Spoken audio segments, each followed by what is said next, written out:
Hello once again, this is James Roughton, and welcome to my series on safety culture development. In today's lesson, I want to begin our discussion on developing accountability.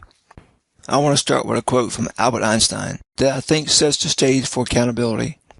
If I had an hour to solve a problem and my life depended on the solution, I would spend the first 55 minutes determining the proper question to ask. For once I know the proper question, I could solve the problem in less than 5 minutes. So with that said, why is it important to develop an effective accountability system? I'm going to use the makeup of a sports team to demonstrate accountability and how it relates to an organization. Let's take a look at how a sports team is structured. We know that each team has a coach and players that work together daily on making the team more effective at what they do to win games.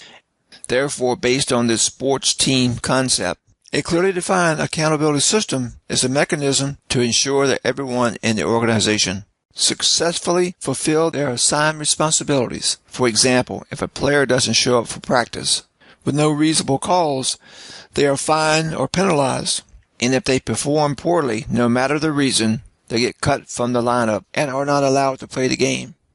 Player contracts reflect trends in poor performance or relative value to the team, thus creating a form of accountability for performance.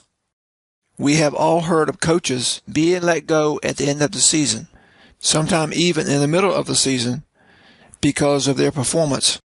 The potential for dismissal creates a sense of accountability among coaches and players. And based on this example, I think that you can see how important the accountability management system really is and how it can be applied to an organization. So if you take that principle and apply it to an organization, you will begin to see a strong comparison. We find that a business consists of managers, supervisors, and leaders, which are the same as coaches, and employees, which are the same as the players. Everyone on the team has their own areas of responsibility. Unfortunately, in business, the management team may not always understand that each employee must perform at top efficiency to create a successful team, which in turn helps to create a successful safety culture. In many cases, supervisors are asked to double as managers or as a production employee as the need arises. These kinds of flexibilities and undefined organizational structures can lead to breakdown in communication. These areas are not always clearly defined, and in many cases, other programs or systems may suffer or fail because of lack of attention. The bottom line, no matter how you look at it, management sets the priorities, and what's on top of their list gets done. As we discussed in the previous video, safety must become a value in the organization that is built into the management system.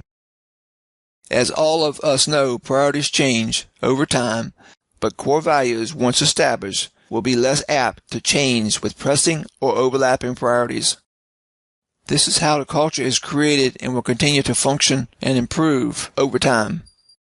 The purpose of an accountability system is to help everyone understand how critical and important that their role is in the organization, and to help them understand what to do to take responsibility for their performance and actions.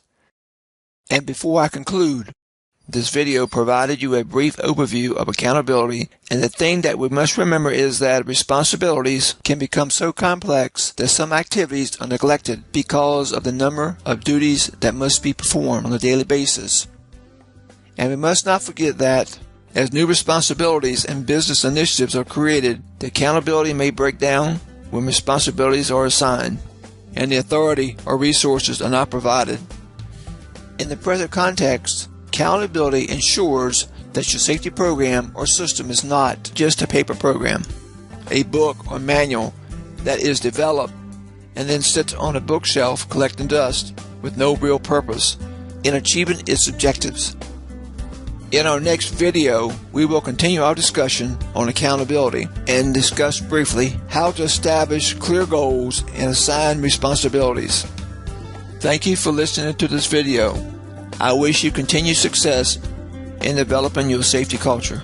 For more details, visit my website, safetycultureplus.com, and follow me on YouTube for more videos on safety culture.